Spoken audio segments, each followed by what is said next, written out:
यशस्वी शिंदे हत्या प्रकरणात मोठी अपडेट समोर आलेली आहे। आरोपी दाऊद शेख याला अखेर पोलिसांनी अटक केलेली आहे।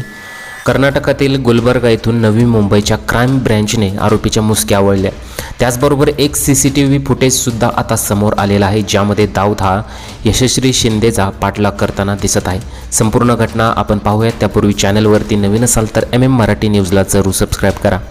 कैद झालेला हा व्हिडिओ 25 जुलै रोजी दुपारी 2:14 आणि 35 सेकंदाचा आहे, ज्यामध्ये यशस्वी हातात काळी छत्री घेऊन जाताना दिसत आहे।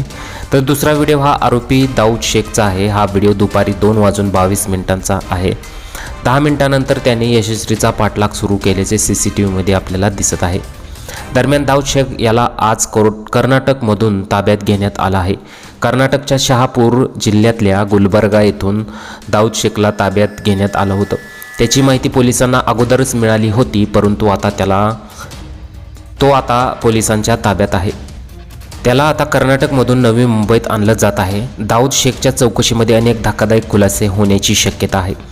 अनेक नेटकऱ्यांनी संताप व्यक्त केलेला आहे। त्याला आता फास्ट कोर्टा अंतर्गत त्याला फाशीही झालीच पाहिजे अशा सुद्धा कमेंट्स बऱ्याच लोकांनी केलेल्या आहेत। सोशल मीडियावरती हे सीसीटीव्ही फुटेज आता व्हायरल होत आहे। त्याचबरोबर दाऊद शेखला पोलिसांनी ताब्यात घेतलेला आहे।